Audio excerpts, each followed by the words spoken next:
Welcome to our annual 4th of July Hide from the Fireworks with our dog trip. The last couple of years we've gone to Canada, but this year we're sticking a bit closer to home and taking the time to really explore this area on a 4-day trip. Before we even got out of the car, we could see the mosquitoes.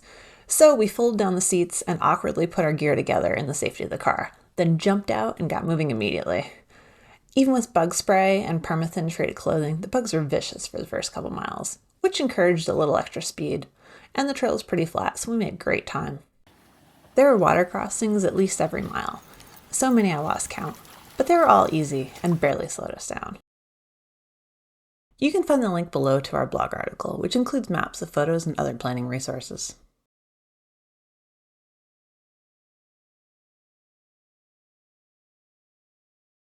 Both Pete and Spectacle Lake are very popular, so we took an extra day before the holiday to get a head start. We drove out after work, and even on a Tuesday night, there were about 18 cars in the parking lot. Pete Lake has 3 main camping areas by the lake, each with a little trail to get to them. The first is a popular, wide open area with lots of flat space and easy access to a nice beach with great views. We made it there just in time for some enchanting sunset colors. The second area has just a few secluded sites on the lake edge, and the third has several fairly secluded sites at the end of the lake by this creek, which sung us to sleep. You don't get the stunning views of the lake, but you can still see a bit of the mountains if you venture down to the creek.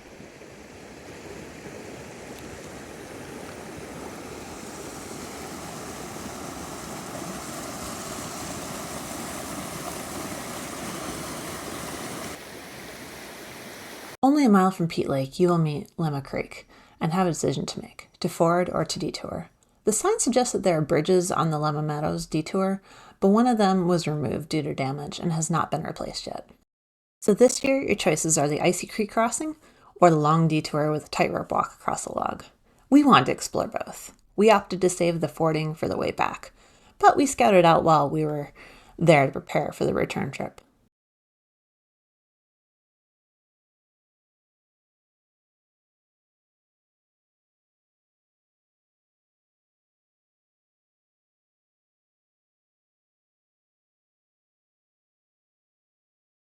Off to the right, we found the seemingly endless sturdy log walk that felt like it should have crossed the creek at least twice.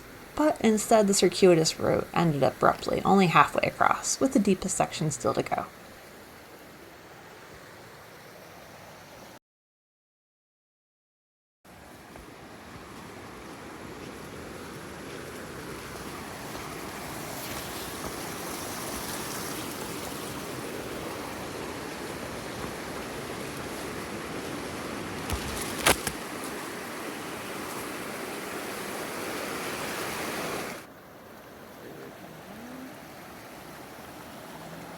Some people mentioned a tiny log crossing on this section, but we didn't see it. Maybe it was underwater.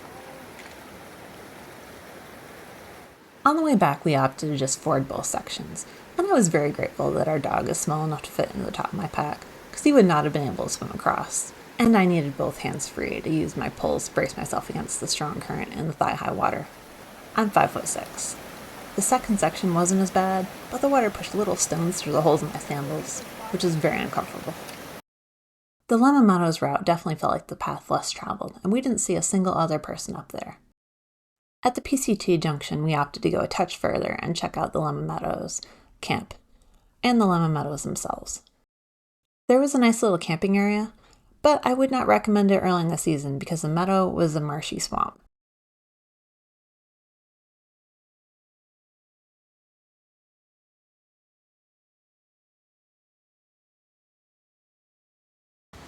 Just past the junction, we found the first of 2 crossings, a beautiful bridge crossing some exuberant water that I certainly would not want to walk through.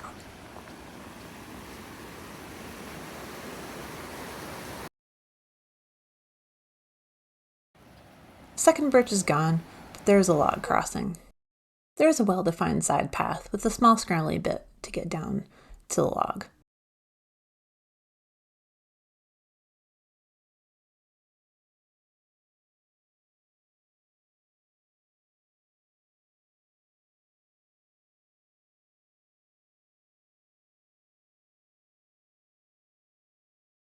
Log wasn't too bad, but it was wet in the middle and the water was too deep to touch anything for support. I'm usually pretty good at these, but the water rushing just below my feet freaked me out a little on my first attempt, so I opted to let the guys go first and follow their lead. As you can see, our little one was totally fearless and had no idea what the fuss was about. Not long after the water crossing, the trail starts weaving in and out of the burn zone, and things get scenic again. It felt like a rare treat to get views like these, combined with such mild terrain. Bird song filled the air, and the occasional woodpecker's drumming reverberated through the tree stumps.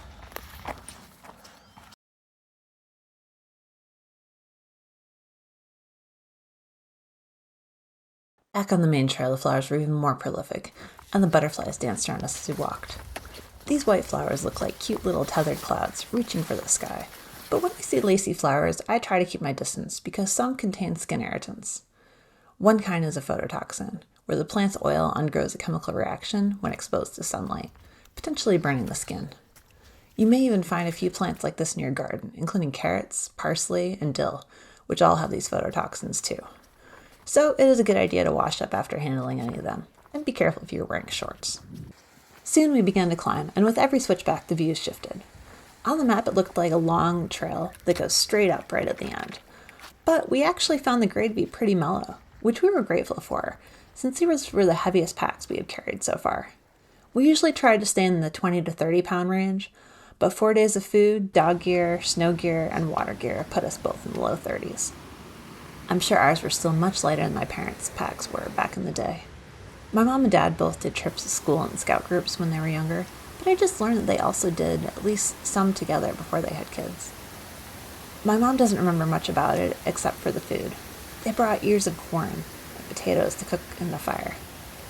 Those seem like ridiculous foods to bring, being so heavy and requiring so much work to cook, but I bet they tasted amazing at the end of the day. Our special food of the trip was fresh cherries.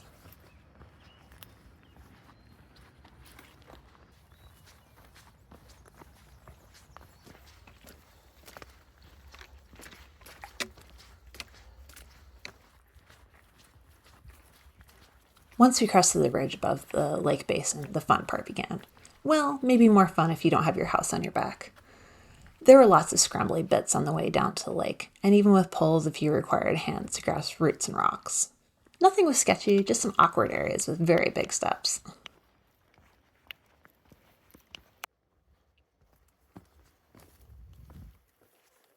Our reward for an early start was our pick of spots and an hour or two of this place to ourselves.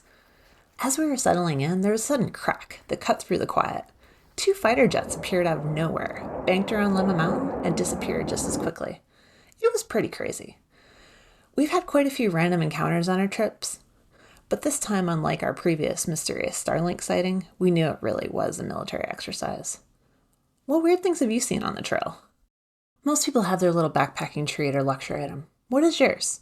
We found that someone's was peach beer, which they held all the way up here and then gifted us the last 2 after not finishing them all.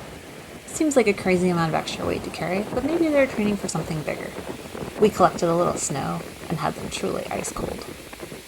See those sunbeams? Yep, that is a swarm of mosquitoes. We actually picked one of the windier spots as a form of bug control.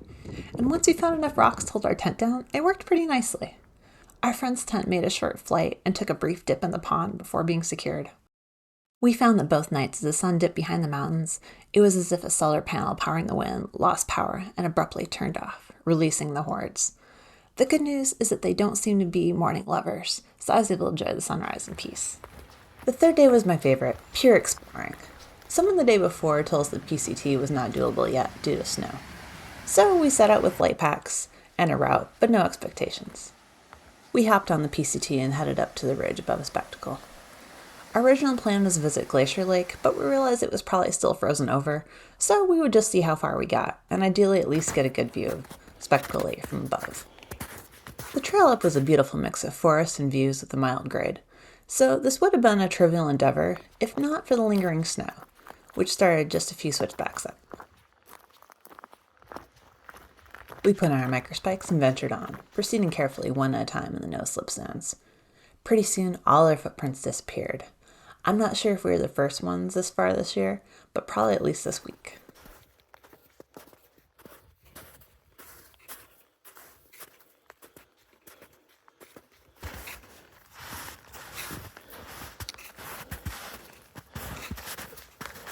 As we neared the top of the ridge, we started getting into some sketchier areas, with steep slopes and long drops.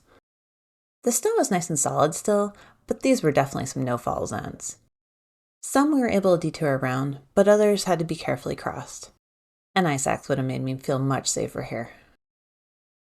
Finally, we made the ridge, and the scenery up here was just incredible. I would highly recommend the extra effort to get up here, but maybe wait for the snow to melt first.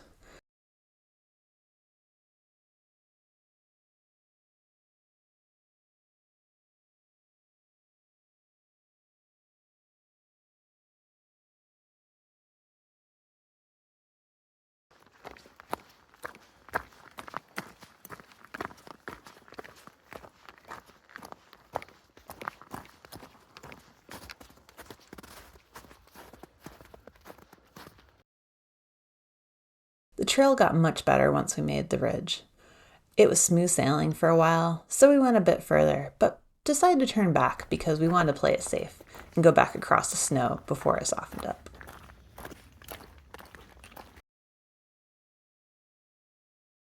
On our final day, my pack was a bit heavier than I had hoped.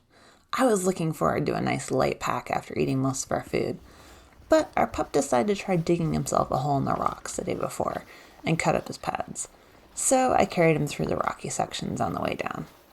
He had provided plenty of entertainment and slept in the foot of my sleeping bag, helping keep me warm at night, so I guess he earned his ride. Thank you for joining us on this adventure.